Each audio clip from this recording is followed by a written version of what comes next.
That's up to you if that's how you interpret these films. And that hurts as a film, as a cinephile, I guess.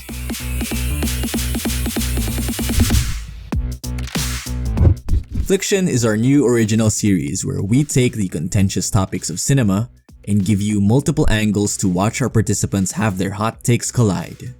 In this first episode, we're having a one-on-one conversation about the Marvel Cinematic Universe between someone who admires it and someone who is against it. We'll make them answer a series of questions one by one, and then afterwards, give them some time to respond to each other's answers. Now let's meet our participants. Okay, so hello, I'm Ryan Oquiza. I am 20 years old, so I'm from UP Diliman. I'm just a college student. I'm also the chief film critic at sinegang.ph. In terms of like a fan of Marvel, yes, I guess you could consider me as a fan. I'm Benedick Danganan. I'm 19 years old from Plaridel, Bulacan. I'm a BA Sociology student in UPLB. And, obviously, I am an anti-Marvel. But I'm not a bad person. I'm not the villain here. I guess I have one message to my opponent right now, and that is sometimes you have to fall for the greater good, like collecting a soul stone. Let's go. I think I like Marvel movies because they're practically our modern Greek myths, right? They tell stories of larger-than-life figures with morals and life lessons that anyone can universally get behind.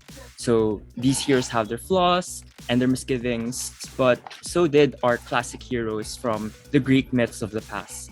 Yet they remain incredibly captivating. Additionally, like mythology, their stories are written not by one person or one group. Instead, it's passed on, retold, reinterpreted, rewritten, and reformulated. I think it's nice that we got 3 vastly different and unique retellings of Spider-Man. It should be celebrated that Thor, a boring character from Thor and Thor 2, finally gets reinvented and gains a personality in Thor Ragnarok. It's also nice we can highlight side characters like Wanda and give her her own television show that provides her with more emotional depth. Yes, they have tropes. Yes, they have final CGI battles and less than intimidating villains.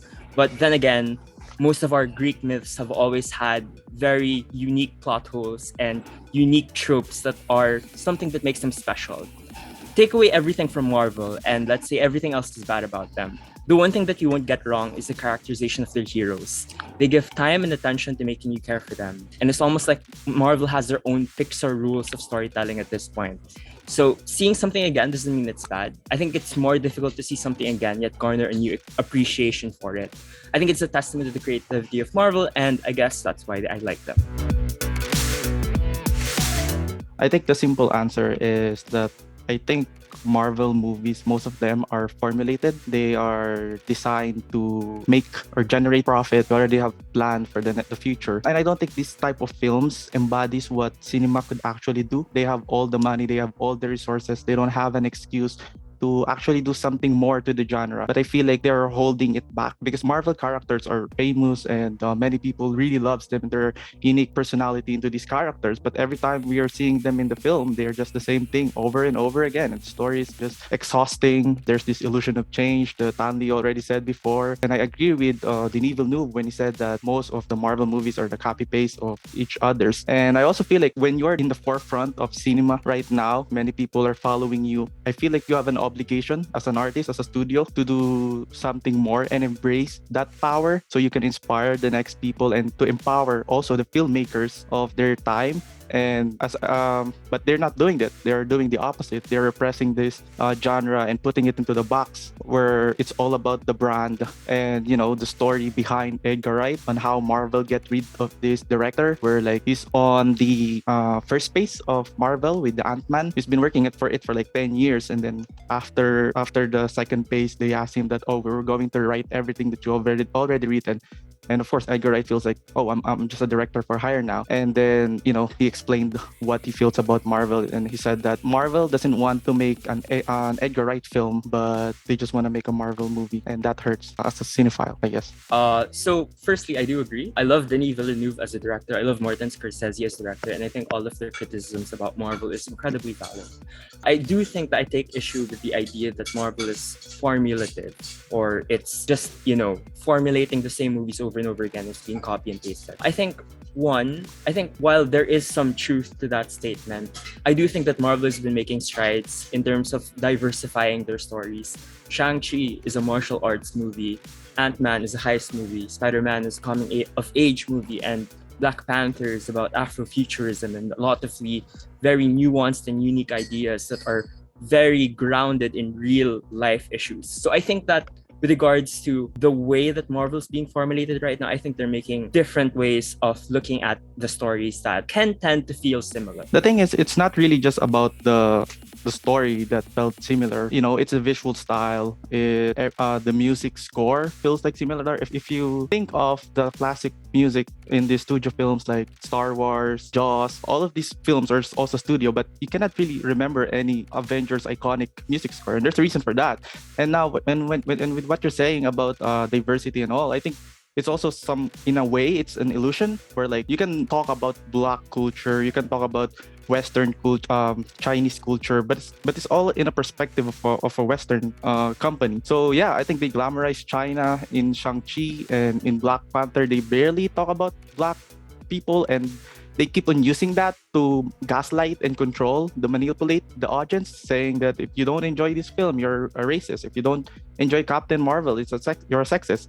But in reality, you know, they barely touch this theme, and they're just using it to make more money and to tell this audience that you should watch us and give us some sort of value, even if they don't deserve it. The way you're saying is that, you know, these are characters are like mythological characters that is relevant in the past time. Yes, they are. And the thing is, it's not really about the Marvel characters. We already have comic books for you to, you know, enjoy those, and you're adapting these characters, these stories into film. And when you're dealing with film, it's a cinema, it's already a medium, it's a channel that you're putting these characters into screen, and now there's some sort of opportunity to explore it. So if you're not doing the best out of that genre, then you're just exploiting the tools. I feel like a lot of filmmakers are being bullied, they're being controlled, they're being manipulated by these studios who controls Marvel.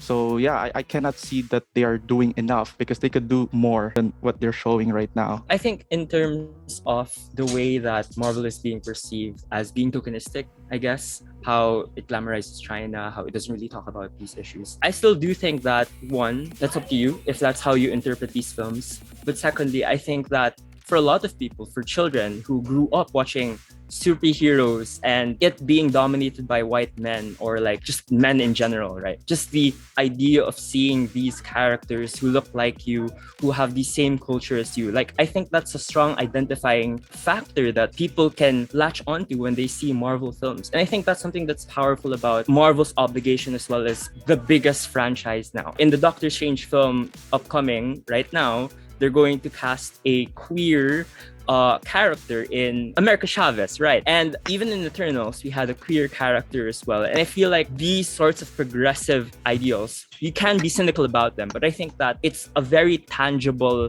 and very reasonable sort of benefit that people can see when they see Marvel. First of all, I just want to like clarify that I wouldn't consider Sam Raimi's Marvel movies as a Marvel part of that Marvel franchise, because it's first, it's independent. They're just adapting it. They just bought it from Fox, and the same with X-Men. So yeah, my first Marvel experience would be first theatrical experience, The Avengers, directed by Josh Whedon. But I already saw some of these film before in DVDs when VCD are still out there in malls. We rented Captain America, the First Avengers, and other movies that are part of this Marvel Cinematic Universe that they've been building for the last 10 years, as they said. Well, after recent events of No Way Home, I'm not sure if you can count the previous Sony and X-Men films as well, like what Benedick said. But I guess in terms of pure Marvel experience, my first experience definitely has to be Spider-Man 2. I think I was 3 when it first came out. And I think when I was more conscious as a child, around age 6 or onwards, like I couldn't stop watching it. Like it was on replay at my house. I had a DVD from it rented from Video City, and it would just constantly be on repeat. I remember really being excited for Spider-Man 3, like 2007. But yeah, it wasn't, that good. But I enjoyed myself because I was just a kid and I wasn't as cynical about film. But in terms of MCU, I think my first experience was, in terms of seeing it, Iron Man, like in the TV. I saw Iron Man like around 2009, 2010. But the first film I saw in the theaters was probably Thor. I saw it in SM Mall of Asia, and I remember that because I did not know anything about Thor. And like, I think it was a huge risk as well for Marvel because like at the time, everybody just knew about Spider-Man or like Iron Man. And I guess having someone like Thor, which is like a sort of like this cosmic and mythological like figure, and then having a movie entirely about him is something that was a huge risk for them even back then. And I do agree with Benedict that the first few films, like from phase one, like Iron Man to Avengers, like they were like fantastic, and I think they're like on track to be classics as well in the future. So yeah. Because they are designed that way. As you said, you already base it that it will be classic because it was designed that way, you know. They are trying to build this safe film, you know. You cannot really explore the genre because just in 2009 Iron Man, they already released Iron Man, but they're already planning about the Avengers and then the future of this film. I think it's counterproductive, and I feel like there's this nature of modern media right now where it's all about the algorithm system, where like when you watch something, the next movie will be recommended to you. So like we are so stuck, we don't care about other type of films, or you know, even in Facebook or whatever, in YouTube, it's just the same old thing that they are capitalizing in this system where people are so stuck. And it gives us some sort of comfort blanket or a relief that it will be the same thing, but it will be a different thing, but just the same output. And I feel like it's not really healthy for the cinema. I feel like you also highlighted as well that the film that you liked was from Taika Waititi, Thor Ragnarok, right? And I think it's also safe to say that films like Thor Ragnarok and Guardians of the Galaxy, and I think maybe even Eternals, even though I personally don't like it, I think just getting these small-time directors like Chloe Zhao, who came from Nomadland, Best Director, Best Picture winner, and then Taika Waititi, who came from What We Do with the Shadows and like a lot of more indie films, and like even James Gunn back then when he was just making B movies. I think Marvel is still taking risks. I think Eternals was a big risk and it didn't earn that much box office. So while I do agree, it does depend on the algorithm and it does depend on formulas. Do you have to recognize that there are attempts, right? Like for every Spider-Man No Way Home you get, you're gonna get a big creative risk like Eternals, where Chloe Zhao had full editing control and full creative say with the final cut, especially since, you know, she won Best Director. So I think there are going to be strides later on. Like more Thor Ragnaroks are gonna appear down the line. I want to clear up the conception that Marvel fans don't watch anything else. Like, it's such a fun trope to throw at Marvel fans. Oh, you wouldn't know how deep an ocean is if all the body of water that you go into is a pool. I think there's a lot of Marvel fans that still watch a lot of very auteur films or films that are usually going to be nominated for Oscars or whatnot, or just generally indie films. I know a lot of people in my group, Sinegang.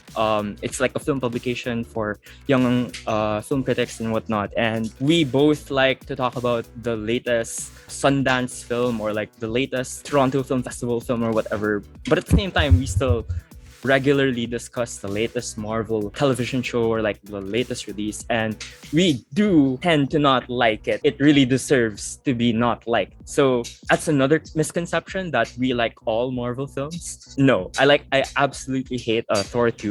Didn't like Doctor Strange as much, and I didn't like universally liked films. I guess Black Panther, like, you know, Black Panther got nominated for Best Picture and I don't think it deserved it. So I guess that misconception that we just generally like everything and we just want Marvel to keep being the same. I think there's also this desire to see a lot more creative risk as well. Like, as much as I didn't like Eternals, I hope Marvel makes more movies like that. Chloe Zhao returns and just, you know, just goes incredibly crazy with the next film or whatnot. And yeah, that's pretty much the misconception that I'd like to clear up. When you're anti-Marvel, people assume that, oh, you don't want people to enjoy themselves when watching movies, or I'm against these people who watch these type of films. No, the thing is, when we're talking about cinema, the nature of it, you have to understand that there are two people involved in it, and there's this medium, the channel, which is the big screen, the theatrical experience, the television or whatever. You know, at the end of the day, it's just about me as an audience, the person in front of the screen, and the studios or the filmmakers behind the screen. And so when I'm critical about Marvel, I'm not really saying saying that, oh, I'm not against the audience who supports it. I'm against those people behind it, because as I keep on repeating, I think they could do more, and they could really expand cinema in a very profound way. I don't get it why they keep on holding themselves for the sake of the brand. So yeah, I also feel like Marvel has something to do with it at some point, because they keep on gaslighting some people. And when you're creating a relationship with your audience, you kind of make this thing where everything is personal. I'm not saying it's unhealthy, but the way they respond, like they keep on saying that, oh, Martin Scorsese is just a dude who is insecure on the money that they're making, or that his films are not receiving any attention anymore. But those type of things are somehow manipulating. And when you already have all the power in the world, it is sometimes easy to set some hegemonic belief to the audience, or something that feels right, but it's not. My response, I guess, would just be that might then be a problem about the toxic Marvel fans. A lot of them do exist. Like, I'm not saying and denying that they don't exist, but a lot of them do tend to direct the discourse surrounding Marvel films in a direction that I don't really like. They tend to work in binaries that, oh, if this director says and comes out and says something bad about a Marvel film, then we're gonna go ape shit at him. Sorry, is it allowed to swear here? But basically, that kind of like thinking is also bad, because we do need criticisms when it comes to our films. Like, I'm not saying that we have ownership of it, but a lot of fans do feel that they have ownership of these things. Like, they feel that they're personally affected if a director like Scorsese or Villeneuve comes out and criticizes their films. I think it's incredibly healthy to do these kinds of discourse with other filmmakers who may not, like Marvel films. So that's it. That's the same thing that I feel about you. I mean, you're one of a kind as a Marvel fan, because most of the Marvel fan are toxic. I think most people will agree that Marvel has the most toxic fandom out there when it comes to franchises. They just couldn't stop themselves from hating directors, telling them that these people are pretentious, even though they spend a lot of time mastering their craft and paving a way for the future of this art form. Sure. The best Marvel movies are the one that doesn't feel like a Marvel movie at all. Because as I said, every Marvel movies have the same template. Like, I don't get it, because you keep on saying that, there's this thing about the directors having some sort of empowerment because they're just independent filmmaker. But I think Lulu Wang, the director of The Farewell in 2019, said it the best when she refused to make a superhero film. And I assume that it's Shang-Chi. She didn't say or name that film, but I feel like they don't really have the voice yet and personality yet to their films. They're still figuring it out, as she said. And when you're given this type of big projects, it's kind of overwhelming. So you don't really have enough power and control, and they're giving you previs. So at the end of the day, why need director if you have already previs? So I feel like the directors are doing the heavy lifting. You're like a construction worker. Like, you're gonna have to shoot these scenes leading toward the fight scene that we already choreographed and edited into visual effects room. So yeah, that being said, I think the best Marvel movies are the one directed and written by James Gunn. And James Gunn has already experienced dealing with superhero characters and comic book characters and practical effects. So there's a big difference with power. And I think you could say that the power of James Gunn in the MCU is somehow an anomaly, and is the only one who can do those type of things, and others can easily be bullied by these studios. The worst Marvel movie is the one that we rarely talk about anymore, and that's The Incredible Hulk from 2008. And I think it's partly because Marvel just doesn't know their identity yet when it released. Edward Norton was the Hulk, and we never saw him again, because part of the problem was the behind the scenes stuff, where Edward Norton kind of was unaware of what he got into, because he wanted to make the Hulk as sort of like this acting vehicle that felt like more, Oscar or awards worthy or like drama worthy. But like, I think Marvel back then just didn't know how to work with that. I think they've done better with regards to that later on, but because of that mess, that behind the scenes stuff where Edward Norton wanted to be like his own producer and director and whatnot, I think the result is a film that feels misguided. It has the worst things about Marvel where it doesn't know where it wants to go. It just provides a lazily executed CGI battle that I just do not remember anything about. And if you ask a Marvel fan, like anything about the Incredible Hulk, I guarantee you they probably do not know the faintest idea of what the plot is or how it's resolved or whatnot. So, yeah, The Incredible Hulk. It's funny because you bring that up. Edward Norton. If you don't know, Edward Norton is actually somewhat he is a filmmaker. So like he has some sort of idea on how to write a script, and he's just trying to figure it out too. And he's trying to edit the script, and he is really confident that that screenplay is actually good. But the Marvel studio, as you said, they have to fit it into this case, so they passive aggressively attack him after saying that Edward Norton doesn't embody that collaborative creativity that Marvel has, which is very anti-artist if you think about it. And I don't understand that you hire someone who has a big power in terms of name, and then you're just going to bully him down and just rid of him. I think it's unfair treatment from a studio. I think Marvel wasn't a multi-billion-dollar industry in 2008. So while I do agree that there may be some behind-the-scenes stuff that do occur, I think it's not as bad as the Star Wars behind-the-scenes where they literally kick out the director mid production, right? That happened with Solo and everything. At the very least, give credit to Marvel. They ended up making the film with Edward Norton, and it ended up being there. And whatever you say about it, it still happened, and it actually kind of is a miracle that it ended up happening. I do think that there are actors and there are directors that they just don't fit with Marvel, and I guess nobody's infallible. I think that artistry is still necessarily subjective, and I think when it comes to a studio that had aspirations of being a multi-billion-dollar industry, I think that you had to make these compromises down the road, and I guess that they had to do it early on, and I guess that informed a lot of their decisions with how they, interact with their directors later on.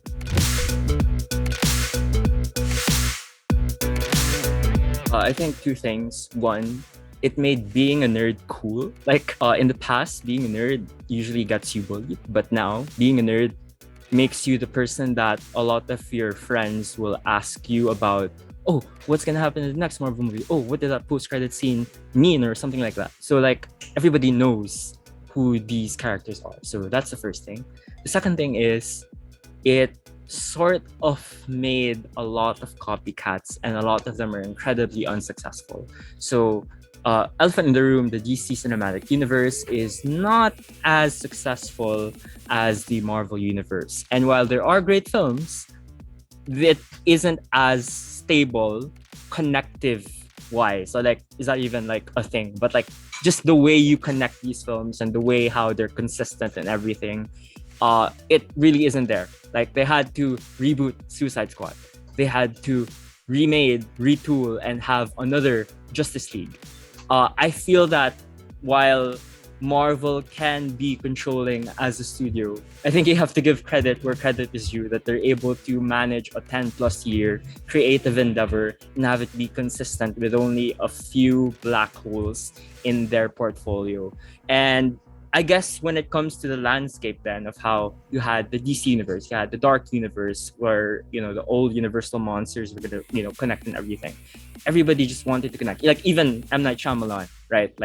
With Split and later on with Glass, they had to connect these films. So there's this cool sort of idea that these were the money-making generators if you connected these films, if you had IP that was recognizable, right? And I think studios are slowly realizing that they just don't work. And it was a lightning in a bottle, or if you're going to make it, you're going to have to be patient. And a lot of studios just aren't patient. So yeah, that's usually the effect of Marvel films. There's something scary about the proliferation or the success of MCU in the landscape of cinema, because you have to put it to perspective that in a lot of people, but instead they're doing the opposite. They're making this product, and now they're expanding to 3 films a year. And before they're like what 1 to 2 movies a year. Now they're like 3 films a year, and then the Disney is applying that same system, and Disney is owned by Marvel, so it's counterproductive. And we will be expecting for the future that these companies will make 7 different big blockbuster movies in every single month. So you have to kind of adjust for them. And I think that MCU has done to cinema is the way they ruin which films are being done and how films are being done. So which films are being done? When you're looking at this like 150 million budget, you think that they're just spending 150 million. No, they're actually spending 200-300 million dollars because they have to pay for distribution and advertisement. So films that are original, who has like what 50 to 10 million dollars, they don't really, the producer doesn't really know what to do with them, because you are dealing with like against a 150 million dollars distribution money versus like what 5 to 10 million dollars. It has a lot of things to do with logistics, and it's kind of hurting other filmmakers in the original works. So yeah, and I think Blumhouse, Jason Blum, the founder of Blumhouse, said it right, that most of these companies are all about the ego. That's why they don't want to produce films like Get Out anymore. New Line Cinema could do that, or Warner Bros, but they don't want to do that anymore because it's not cool. All they want is big money. I think it changed the way films are being made and which films are being done. So yeah. Yes, it's really expensive to make a Marvel movie. And yes, it does affect the way that filmmakers who are working in Marvel, how they make their films. And I guess in that cynical viewpoint, you can say that Marvel really is a business. And it's an unfortunate reality that you have to consider. But I think in terms of the effects to the cinematic landscape, I don't think the existence of Marvel films has ever discouraged filmmakers from creating the Get Outs, the Hereditaries, or the films that generally aren't of the same formula of Marvel. And I think it's separate. I think both are independent. Like if a Marvel film isn't as good as Eternals, like it's not gonna earn as much, right? It's gonna earn like hundreds and hundreds of millions, but it's not gonna be in the same standard. So it's not like Marvel movies are infallible as well. I think that they are still open and subject to scrutiny, and at the same time, it can uplift the way we view indie films, just because these films can tend to not be of the flavor that people want to see at the moment. So I think I still think it's still quite a healthy thing to have them in the environment.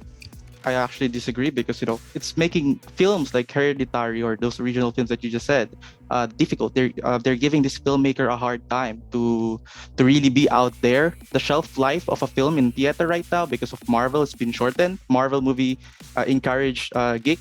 I disagree, because Star Wars did that years ago. And yeah, as you said that kanina, like about yung maraming gumagaya, it's just show the toxic tendency that Marvel are leading these companies into something that I would say a pit hole, for one day if we are unlucky, these films are just doing good in box office, just like what happened with pro show films. I think the best thing that Marvel could do right now is let filmmakers do their job. Stop trying to pursue this empire or continuing it. It's like extended television now. I don't feel like it's movie anymore, and it's just tiring. They're connecting it to Disney Plus with some television shows, and at some point people will be having a hard time following it. We keep on debating about like how do they are empowering these filmmakers. Just give them the full creative control. I mean, you can do some few changes if you understand how to give this filmmaker like the freedom like Christopher Nolan had in Batman, or Todd Phillips making a different version of Joker. You could really expand this universe and this genre. And they also have to be considerate and sensitive about other companies, because they're treating it some sort of competition. But at the end of the day, if you're really about art, and if you're really about filmmaking, then you should be respectful and not just go in this CGI fest money making type of films. It's demeaning to cinema too. Like everything is being treated like a content, and it's not really healthy, and it's exhausting for some, I guess. Make more shows like Loki. Make more films like Eternals. Even though I didn't like it, make more engaging films that strike the heart of the characters. I think right now, post Endgame, there's a lot of heroes that are gone from the picture and they have to restart like their whole cycle, right? That's why they're going to do like a lot of more multiverse stuff, right? In order to get people in the seats. But I think what Benedict is saying, I think Marvel is already in the right track and they just need to keep doing it. Like, I don't want them to feel like they shouldn't make more Eternals and give Chloe Zhao an immense amount of control just because Eternals flopped. I think that they need to keep doing that. Like recently, I've been covering the Sundance Film Festival and I saw Justin Benson and Aaron Moorhead's latest film, Something in the Dirt. And it's just basically an indie film of them in their room in Los Angeles. And like some weird sci-fi stuff happens. And basically, the reason why I'm pointing this out is because these two directors are going to direct Moon Knight, the latest Disney Plus show that's arriving this March. And I have no idea why Marvel is getting them if not for their full creative and weird sensibilities. And I think that they need to do more of that. Like Moon Knight right now feels like it's something that is different. And it feels like it's going to deal with a lot more weird and a lot more artistic endeavors wherein you're going to get something that doesn't look like Marvel. And I think that I do agree. Like they need to do things that aren't like Marvel. And I guess that's the way to move forward. And I guess when you're getting these directors like Aaron and Justin, I think that you need to be able to allow them to, I think you need to be able to say to them that I trust you in this process. I trust you in this creative endeavor and I'm not going to sort of interfere with that. I think that everybody loves that. And I think that, you know, the only time where they need to be able to interfere is to say that if there's going to be contradictions in the timeline or the connectivity of the whole thing. And I think even then that's minimal. And I think there's going to be creativity bursting at the seams. There's just interesting thing that you say that about creative control, you know, finding this young filmmaker and just giving them opportunity to be there on a big budget project. But the problem is like, you know, they don't really figure out themselves yet. And you know, most of these directors that they hired before, like Captain Marvel, doesn't feel like a Ryan Fleck and Anna Bourdain film, or like even Black Panther. Part of it feels like a Ryan Coogler film, but most of it feels like a Marvel movie. And so if you're really going to that direction of giving the director creative control, then just let them, you know, play with the visuals. Because this funny thing, because I'm just watching, like I was just thinking about one films. I was surprised that most of the cinematographer in those films are like Roger Deakins, Hoyte van Hoytme, the cinematographer of Interstellar, and Linus Sandgren, one of my favorite cinematographer, the one who photographed La La Land. And from that, you can see that there are personality behind it. Oh, that this is not just a film, you know, that this is just not a boring cinematic blonde, I don't know. But, you know, I think it's time for them to just push for like, not only for the directors, but also to the cinematographers who is really talented out there, who can elevate this medium that they have. Although it's not available at the moment, but I don't know if you've seen it because like it was at a very short window. But the latest film by Martika Ramirez Escobar, Leonor Will Never Die, I think it just won Sundance. It's on my radar. Yeah. It's on my radar. I think it's really good. I think it's like an amazing Filipino film, and I think it's our best shot if ever we want to get into the Oscars. Not that Oscars matter, but like, you know, it's the Oscars. So I think it's a really good meta film, and like, I mean, obviously we're talking about Marvel, right? And like, I think it's so separate from like the formula of like what films usually are. Like it's more similar to a David Lynch, to an Apichat Pong, to a sort of like what do you call this? Like a Charlie Kaufman written film. Like it's just great that we have a local film like it. So Leonor Will Never Die. Oh, do you know Michael Haneke? Yes, I know him. You already see White Ribbon? I haven't seen White Ribbon, but I love his other works. Yeah. Then that's my recommendation, I guess. You know, White Ribbon. White Ribbon. All right. Great, cool. I just want to say thank you to Ryan. Is his name Ryan? Sorry. Yeah. I just want to say thank you for Ryan for the time. I think it's a healthy conversation. I'm not gonna say it's a debate. I think it's a healthy conversation for two people in a different end of the spectrum. But I just wanna like say to the viewers or to anyone who is listening right now that, you know, I think it's hard to trust the studios in making in cultivating or taking care of cinema. And I think it's time for us to be more aware of what is happening, and not just being aware, but like, share that cinephilia that was already gone. Because as I said, we are seeing the same film over and over again, and I think there's a beauty in sharing other type of films to other people. And as we can see late earlier, he recommended film to me and I recommended film to him. I think there's a beauty in that when you're sharing a story from a single person, and just learning from other stuff. And and when it comes to Marvel, there's still hope, maybe, hopefully, but uh, at some point, people are going to be exhausted, but and cinema will probably decrease. But I think it's time for us to take care of each other, those who really care about cinema as a whole, and not let this pervasive, sorry for the lack of better term, pervasive money-making approach of studios to our beloved film industry. That's all. I think I'd like to thank Benedict as well for the insightful thoughts.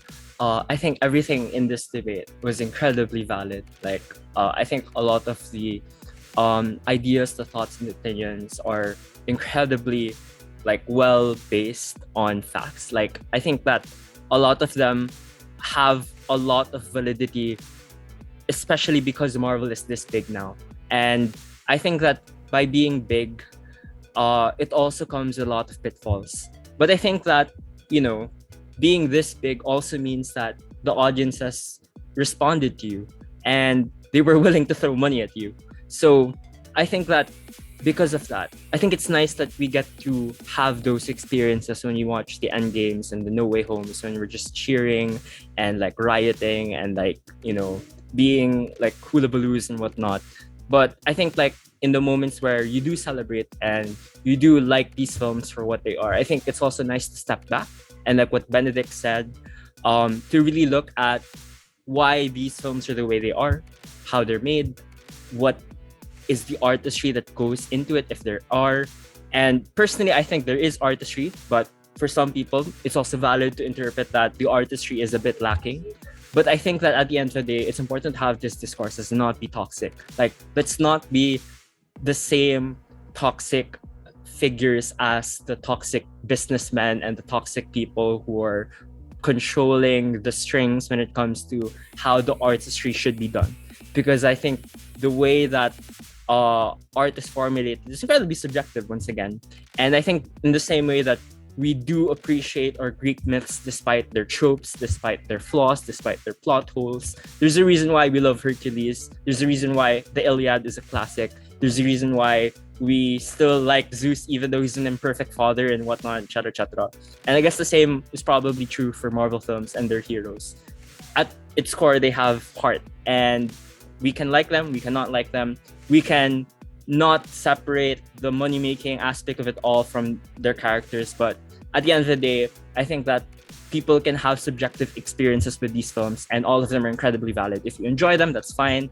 If you do not enjoy them and you think that there's a better call to action here, then it's fine. I think I said in my Sinigang article before about the whole Spider-Man versus MFF issue, I said while I really would have liked to watch Spider-Man at its premiere, I think we have a responsibility to channel our support for local films, for independent films, for these sorts of industries that we need to be able to give our money as well to.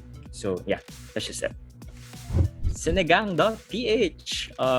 Go guys, follow and like and share our posts in Sinigang.ph. We are a film and TV publication website, and we regularly post reviews and features of stuff. And if you want to follow me at Ryan Oquiza, at Ryan Oquiza at Facebook, and then in Twitter at Kakareyano. So yeah, that's pretty much my blog. Please subscribe to Sinepanghalina's YouTube channel and follow their official Facebook page, Instagram, and TikTok.